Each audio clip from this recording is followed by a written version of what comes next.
ഇന്ന് നമ്മൾ ചെയ്യുന്നത് ചിക്കനും കപ്പയും വെച്ചിട്ടുള്ള ഒരു കട്ട്ലേറ്റാണ്. ഒരു പാൻ വെച്ച് അതിലേക്ക് ഒരു 1/4 കിലോ ചിക്കനാണ് എടുത്തിരിക്കുന്നത്. എല്ലോട് കൂടിയ ചിക്കനാണ്. അതിലേക്ക് ഒരു 1/4 ടീസ്പൂൺ ഗരം മസാല, ഒരു 1/4 ടീസ്പൂൺ മഞ്ഞൾപ്പൊടി, ഒരു ടീസ്പൂൺ മുളക് പൊടി, പിന്നെ ഒരു ടീസ്പൂൺ മല്ലിപ്പൊടി, ഒരു 1/2 ടീസ്പൂൺ കുരുമുളക് പൊടി, ആവശ്യത്തിനുള്ള ഉപ്പ്, പിന്നെ ഇത് വേവാൻ ആവശ്യമായിട്ട് ഒരു 2 ടേബിൾ സ്പൂൺ വെള്ളം. ഇതെല്ലാം കൂടെ കൂട്ടി നന്നായിട്ടൊന്ന് മിക്സ് ചെയ്ത് നമുക്ക് വേവിച്ചെടുക്കണം. ഇപ്പം ഞാൻ നന്നായി മിക്സ് ചെയ്തെടുത്തിട്ടുണ്ട്. ഇനി ഇത് അടച്ചു വെച്ച് വേവിക്കാം. ഈ സമയത്ത് നമുക്ക് കപ്പ വേവിക്കാനായിട്ട് വെള്ളം വെച്ച് കൊടുക്കാം.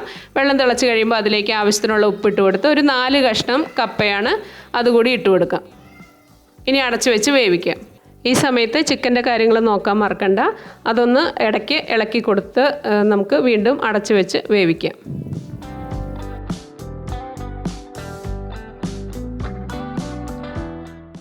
ഇപ്പോൾ ചിക്കനെല്ലാം നന്നായി വെന്ത് വന്നിട്ടുണ്ട്. അതിൻ്റെ ചാറും എല്ലാം വറ്റി വന്നിട്ടുണ്ട്. ഇനി ഇത് നമുക്ക് ചൂടാറാനായിട്ട് മാറ്റി വയ്ക്കാം. ഈ സമയത്ത് കപ്പ വെന്തോ എന്നുള്ളത് നമുക്കൊന്ന് നോക്കാം. ഒരു സ്പൂൺ വെച്ച് കപ്പയിലൊന്ന് കുത്തി നോക്കിക്കഴിഞ്ഞാൽ അത് നമുക്ക് വെന്തോ എന്നുള്ളത് അറിയാൻ പറ്റും. ഇപ്പോൾ കപ്പ വെന്ത് വന്നിട്ടുണ്ട്. ഇനി ഇത് നമുക്ക് വെള്ളത്തിൽ നിന്നെടുത്ത് മാറ്റാം. ഇനി കപ്പയും ഒന്ന് ചൂടാറിയാനായിട്ട് മാറ്റി വയ്ക്കാം. ഈ സമയത്ത് ഞാൻ ചിക്കൻ ഒന്ന് ഷ്രെഡ് ചെയ്ത് വെച്ചിരുന്നു. അതിൻ്റെ എല്ലെല്ലാം മാറ്റി. ഇനി ഒരു പാൻ ചൂടാക്കി അതിലേക്ക് ഒരു ടേബിൾ സ്പൂൺ എണ്ണ ഒഴിച്ചു കൊടുക്കാം.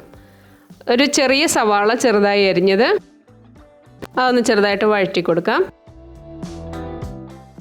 ഇതിലേക്ക് ഒരു ടേബിൾ സ്പൂൺ വെളുത്തുള്ളിയാണ് ചെറുതായി അരിഞ്ഞത്. അതുപോലെ ഇഞ്ചി ഒരു 1/2 ടേബിൾ സ്പൂൺ, അതൊന്ന് ചെറുതായി അരിഞ്ഞതാണ്.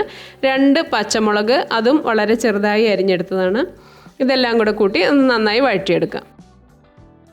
ഒന്ന് വഴന്നു വരുമ്പോൾ അതിലേക്ക് കറിവേപ്പില, അത് ഞാൻ ചെറുതായി അരിഞ്ഞെടുത്തതാണ്, അതുകൂടി ഇട്ട് കൊടുത്ത് നന്നായിട്ടൊന്ന് വഴറ്റിയെടുക്കാം. ഇനി ഇതിലേക്ക് ഒരു 1/4 ടീസ്പൂൺ ഗരം മസാലയും കുരുമുളക് പൊടിയും 1/4 ടീസ്പൂൺ ഇതും കൂടി ഇട്ടൊന്ന് വഴറ്റിയെടുക്കാം. ഇനി നമ്മൾ ഷ്രെഡ് ചെയ്ത് വെച്ചിരുന്ന ചിക്കൻ ഇട്ട് കൊടുക്കാം. അതൊന്ന് നന്നായി മിക്സ് ചെയ്തെടുക്കാം. ഇനി ഈ സമയത്ത് ഉപ്പ് നോക്കി ആവശ്യമുണ്ടെങ്കിൽ നമുക്ക് ചേർത്ത് കൊടുക്കാം.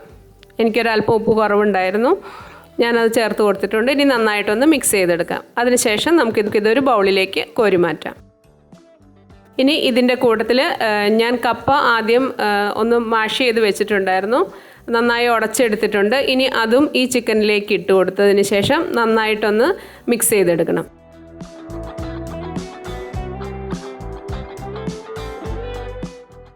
ഇപ്പം ഞാൻ നന്നായി ഒന്ന് മിക്സ് ചെയ്തെടുത്തിട്ടുണ്ട്. ഇനി നമുക്ക് കട്ട്ലേറ്റ് ഉണ്ടാക്കാനായിട്ട് തുടങ്ങാം. ഞാനിവിടെ മുട്ട അടിച്ചു വെച്ചിട്ടുണ്ട്, ബ്രെഡ് ക്രംസും എടുത്തു വെച്ചിട്ടുണ്ട്. ഇനി നമുക്ക് ഇഷ്ടമുള്ള ഷേപ്പിൽ ഈ കട്ട്ലേറ്റ് നമുക്ക് ചെയ്യാവുന്നതാണ്. ഞാൻ ഈ ഒരു ഷേപ്പിലാണ് ഉണ്ടാക്കുന്നത്. ഇനി ഇത് നമുക്ക് മുട്ടയിൽ ഒന്ന് ഡിപ്പ് ചെയ്തെടുക്കാം.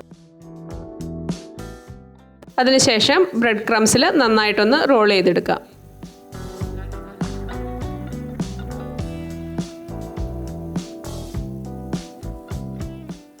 ഈ രീതിയിൽ എല്ലാം നമുക്കൊന്ന് റോൾ ചെയ്ത് പ്ലേറ്റിലേക്ക് മാറ്റി വയ്ക്കാം.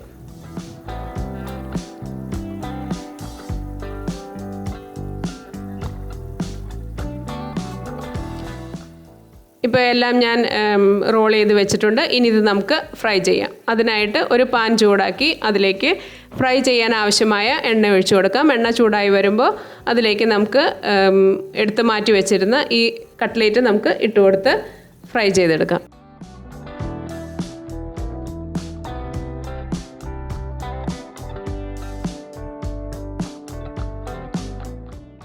വളരെ എളുപ്പത്തിൽ ഉണ്ടാക്കാൻ പറ്റുന്ന ഒരു കട്ട്ലേറ്റാണ് ഇത്.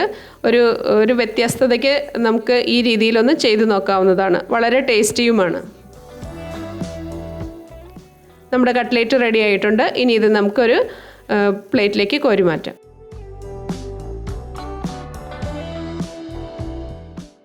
നിങ്ങൾക്ക് ഈ വീഡിയോ ഇഷ്ടമായാൽ ലൈക്ക് ചെയ്യുകയും ഷെയർ ചെയ്യുകയും നിങ്ങളുടെ ഫീഡ്ബാക്ക് കമൻറ്റിലൂടെ അറിയിക്കുകയും ചെയ്യുക. ചാനൽ ഇഷ്ടമായാൽ സബ്സ്ക്രൈബ് ചെയ്യുക.